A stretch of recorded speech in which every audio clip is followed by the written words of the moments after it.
Entonces tiene sentido pensar en definir un álgebra de sucesos dentro de la teoría de conjunto eh, que nos va a ayudar a operar y hacer operaciones, como digo, con los sucesos o espacios de sucesos dentro de un experimento aleatorio. Primera conclusión que tenemos de momento. No tenemos aún ninguna definición de probabilidad. O sea, yo todavía estoy hablando de definir una probabilidad sobre algo, pero no la hemos definido. Sí que hemos definido que es un experimento aleatorio. Y hemos definido también que es un suceso, que es el resultado que se deriva de cualquier experimento aleatorio. Es decir, tengo un experimento, aparece un suceso, los sucesos puedo trabajar con ellos como conjunto dentro de la teoría de conjuntos y es muy útil porque va a ser de forma muy intuitiva representar el suceso A como un conjunto. ¿Vale? O sea, nosotros a la hora de definir probabilidades os va a ayudar a memorizar o a manejar las propiedades de las probabilidades y la teoría de conjunto, pensar A como lo había hecho yo antes con el caso del dado. Pensando aquí que tenemos un conjuntito A que tiene un espacio coloreado, pensando o identificando ese espacio con la probabilidad de A. Siguiente objetivo que vamos a hacer, pues vamos a hacer operaciones, como decía, con los sucesos, que es lo que vamos a llamar álgebra de sucesos, ¿vale? ¿Qué puedo yo hacer con los sucesos ahora mismo? Pues, a ver, una vez asociado un suceso a un conjunto, es una colección de elementos que verifican una propiedad en común, podemos hacer el uso de la álgebra y sus propiedades. Y esto nos va a permitir relacionar los sucesos de forma natural y que podamos hacer operaciones con estos. Vamos al lío, como digo. Estas operaciones van a ser unión, intersección, conjunto complementario. Ya estamos terminando el vídeo de hoy. Vamos a terminar, como digo, con la definición de operaciones con sucesos. Y vamos a ver un par de ejemplitos. Entonces, tenemos por un lado la unión. Fijaros que cuando represento o utilizo la representación gráfica se entiende. Unir significa eh, unificarlo todo. Si lo identifico como áreas, el área que une A y B sería, como veis, todo lo que está coloreado aquí, o aquí, o aquí.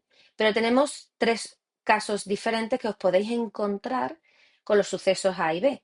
Pueden ser como antes en el caso de un número par y un número múltiplo de 3 que tengáis el 6 en común, o como el múltiplo de 5 y un número par, por ejemplo, que no tenían nada en común. Pueden ser disjuntos, vamos ya a ir diciendo algunos nombres, o no disjuntos que tengan algo en común. O también puede ser el caso extremo en que uno esté dentro del otro. B está dentro de A.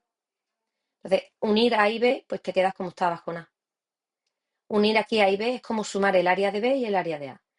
Y aquí, si tenemos A y B que tienen algo en común, pensad que si yo sumo al área de A, le sumo el área de B, es como a la probabilidad de A le sumas la probabilidad de B, pues hay una parte que vas a sumar dos veces, ¿vale? Para que vayáis teniendo un poquito la intuición de cómo vamos a aplicar las propiedades de las probabilidades. Yo creo que esto se entiende. El suceso unión es un concepto más amplio que lo que hace es incluir. Es como si cogieras un saco y tú dices, venga, me lo llevo todo. ¿Qué es la unión de un múltiplo de 5 y un número par? Pues coger a los tres números pares, 2, 4 y 6, y le unes el 5. Y ese sería el suceso A unión B. ¿Cuál es la siguiente operación? La intersección. Pensar en la unión como la suma y la intersección como el producto. Entonces la intersección requiere que algo ocurra simultáneamente en ambos. Estamos en el mismo caso que antes, eh, o los tres casos de antes. A y B tienen algo en común, pues la intersección es lo que tengan en común.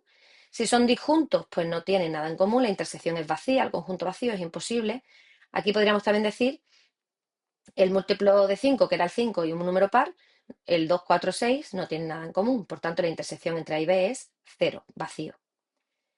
O si B está dentro de A, pues la intersección que tienen en común A y B, pues B.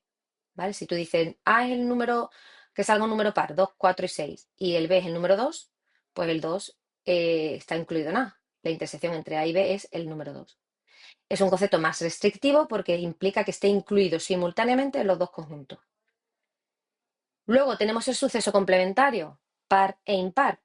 Y obviamente, como veis, los sucesos complementarios o contrarios son opuestos, entonces nunca van a tener nada en común, que es un poco lo que tenemos aquí escrito a la derecha, ¿vale? Entonces, si yo, por ejemplo, A es que salga un número par, Su contrario, que es todo lo que quede fuera de A, ves que tiene un A gorrito, A complementario, sería un número impar. Si no eres par es porque eres impar, pero nunca puede ser par e impar a la vez, ¿de acuerdo? Por tanto, si tú unes a A el complementario de A, aparecería todo el conjunto elemental o suceso, perdón, el conjunto total que es el omega. ¿Y qué tienen en común A y su contrario? Pues nada, porque son complementarios. No pueden ocurrir simultáneamente. No puede haber un número que sea par e impar simultáneamente. Es el conjunto vacío. Pues como veis, tenemos una especie de resta, que es el contrario, una especie de producto, que es la intersección, y una especie de suma, que es la unión. También podemos restar. Sucesos. A le quito B o a B le quito A. Fijaros que si tú dices A y B tienen algo en común, cuando a B le quito A, lo que hacéis es como al área de B le restáis el cachito que tienen en común con A. O sea que una forma de escribir B menos A es a B le haces la intersección con lo que esté fuera de A. Y nos quedaría pues este media luna que tenemos aquí. ¿De acuerdo? Estos son conceptos, como digo, muy, muy, muy basiquitos. Entonces, para no ir enrollándome más, vamos a ver un par de ejemplos de aplicados de las operaciones para que lo veáis y lo entendáis un poquito mejor. Entonces tenemos, por ejemplo, lanzamos un dado. El conjunto, el omega, el conjunto total de todos los espacios o sucesos elementales sería el 1, 2, 3, 4, 5 y 6. Hemos definido A como un número par, B como múltiplo de 3 y C como múltiplo de 5. Pues si yo hago la unión de A y B, pues aparecerían coger el 3, el 2, el 4 y unirlo con el 6. ¿Vale? Esta sería la unión. Unir sucesos simplemente. ¿Qué ocurre si yo le digo, no, no, no quiero la unión, no quiero sumar, quiero la intersección, como entre comillas el producto? Quiero que sea par y además es un i obligatorio. Tiene que también cumplirse múltiplo de 3. Pues entonces lo único que cogéis es el que está en común, lo que tienen dentro, tanto A como B, en común solamente tienen el 6, pues la intersección es el 6. Y veis que no es vacía, por tanto son sucesos compatibles. Puede ocurrir simultáneamente que haya un número que sea par y que sea múltiplo de 3. Eso es compatibilidad. Ejemplo de incompatible, de que no puede ser a la vez par y múltiplo de 5. Pues claro, dentro de omega, ¿sabes? No es que esto no pueda ocurrir. Puede ocurrir un número par y múltiplo de 5. Lo podéis pensar vosotros en casa, si no. Un número que sea par y múltiplo de 5. Existe. Pero dentro de mi experimento lanzar un dado, los números pares son el 2, el 4 y el 6 y los múltiplos de 5 son únicamente el 5. Entonces, entre A y C no existe nada en común. Entonces son incompatibles. ¿Vale? Dentro de mi experimento, ojo. Porque, por ejemplo, pensad en el número 20. ¿20 es par y múltiplo de 5? Yo creo que sí, ¿no? Y el contrario, ¿cuál sería el contrario de B? Si B es un múltiplo de 3, B complementario de B, que se puede poner B' o B con la barrita arriba, sería no ser múltiplo de 3. Entonces, en mi espacio, todo lo que queda fuera de B es el 1, el 2, el 4 y el 5. ¿De acuerdo? Y esto sería ya el ejemplo de las operaciones con suceso como he visto antes. Así que, ¿qué nos queda para terminar el vídeo de hoy? Pues las propiedades del álgebra de sucesos. Las propiedades asociativas, igual que nosotros recordamos que cuando hacemos la suma y el producto y usamos paréntesis, ¿no? Si tú tienes que sumar 2, 3 y 5, pues puedes sumar primero el 2 y el 3 y luego sumar el 5, o primero sumar el 3 y el 5 y luego sumarle el 2. O sea, da igual el orden. La propiedad asociativa dice que no importa el orden en el que realice las operaciones. Y eso ocurre con la unión y ocurre con la intersección. La propiedad conmutativa, el orden no afecta al producto, pues en este caso el orden no afecta a la unión ni a la intersección. Y la propiedad distributiva, lo mismo cuando tenemos una suma y un producto combinados. Si yo tengo un paréntesis, esto es como A y B o A por B más A por C. ¿Veis? Por eso siempre hago la simulación entre el producto y la unión. Perdón, producto, intersección, unión y suma, porque luego viene muy bien asociarlo o recordar las propiedades del álgebra de sucesos. Propiedades básicas. Negar dos veces es quedarte como estabas, ¿no? Esto es un giro de 360 grados, como se suele decir. Girar 2 veces 180 es quedarte como estabas. El negar de nuevo no A es no A de no A es A. Creo, no sé si me habéis entendido. O sea, lo contrario de ser par es impar y lo contrario de impar es par, básicamente, ¿no? Y luego las igualdades básicas. Si a A le añades el vacío, pues te queda, o sea, le sumas cero, te quedas con A. Si a A le multiplicas por cero, haces A y cero y vacío, pues te quedas con el vacío. ¿Ves cómo es muy útil entender la unión y la intersección como si fueran la suma y el producto? A por cero sería cero, ¿no? A intersección vacío es vacío. Pero si le sumas el cero, te quedas con A. Y el omega es el todo, el omega es como el uno. Fijaros, A unión con omega, bueno, aquí exactamente no es el uno, porque es, si al todo le añades A, como A está dentro de omega, te quedas otra vez con A. Y la intersección, como A está dentro de omega, lo que tienen en común A y omega, pues A.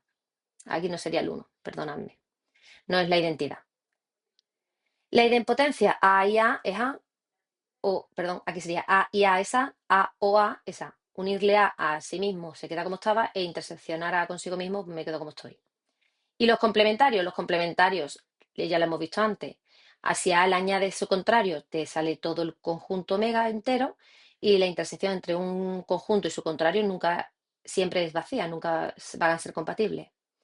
Y no sé si alguien ha visto en su día las leyes de Morgan, en un poquito de lógica proposicional, modus ponens, modus tollens, no sé si todo esto suena un poquito, que son leyes muy útiles cuando tenemos que calcular, por ejemplo, la unión de contrarios o la intersección de contrarios. Es decir, si yo calculo la unión de A y B, sería este color en blanco, ¿vale? A unión B, en este ejemplo, sería todo lo blanquito. ¿Qué es lo que está fuera de A unión con B? Pues todo lo que está de color rojo o magenta, ¿no? Bueno, pues una forma de calcular esto, cuando tenemos el contrario de una unión, que aquí aparece como que, cómo trabajo yo con estos sucesos, que parece que es un suceso más complejo, se simplifica diciendo esto es lo mismo que el contrario de A y el contrario de B. Unir a lo que está fuera de A, unirle lo que está fuera de B. Y sale exactamente lo mismo, lo que está coloreado de rojo, ¿vale? Es lo que está puesto aquí. Y esta identidad, insisto, es muy útil para calcular probabilidades. Y lo mismo que pasa con la unión, pasa con la intersección, que es la intersección de A y B, aquí es lo que está en blanco. ¿Qué es el contrario de lo blanco? Todo lo rojo. Así que cuando tengáis que calcular esta probabilidad, lo más sencillo es calcular la probabilidad de el contrario de A o el contrario de B, de la unión. Truquito que siempre yo digo es, si tenéis el contrario de una unión, sale la intersección de contrarios y viceversa. ¿De acuerdo? Quedaros con ese truquito. Me quedo tranquila que como es un vídeo lo podéis parar, echar para atrás 20 veces hasta que os quedéis con el truquito. Y finalmente, bueno, pues los sucesos incompatibles ya lo hemos dicho. ¿Qué consideramos sucesos incompatibles? Dos sucesos son incompatibles cuando no tienen nada en común y por tanto su intersección es vacía, no pueden ocurrir simultáneamente. No puedo extraer una carta y que sea oro y copa simultáneamente. No puedo lanzar una moneda y que sea cara y cruz simultáneamente. Imposible, incompatible. No puedo lanzar una moneda 3 veces y que salgan dos cruces y que salgan tres caras. Eso es incompatible. O sea, cualquier suceso es incompatible con su complementario, eso también hay que recordarlo. Por ejemplo, el par con impar, figura y un número cuando sacamos una carta, etcétera. Así que, como decía, para cerrar el área el conjunto el espacio de sucesos y el álgebra de sucesos y el conjunto sobre el que vamos a definir probabilidades más tarde, en el próximo vídeo, definamos lo que es el sigma álgebra o resumimos lo que es un sigma álgebra. Un sigma álgebra no es más que el conjunto de todas las operaciones que podemos realizar sobre los sucesos del conjunto total de un experimento aleatorio. ¿Vale? Así que si un conjunto pertenece a un sigma álgebra, su contrario también lo es. El todo pertenece al sigma álgebra.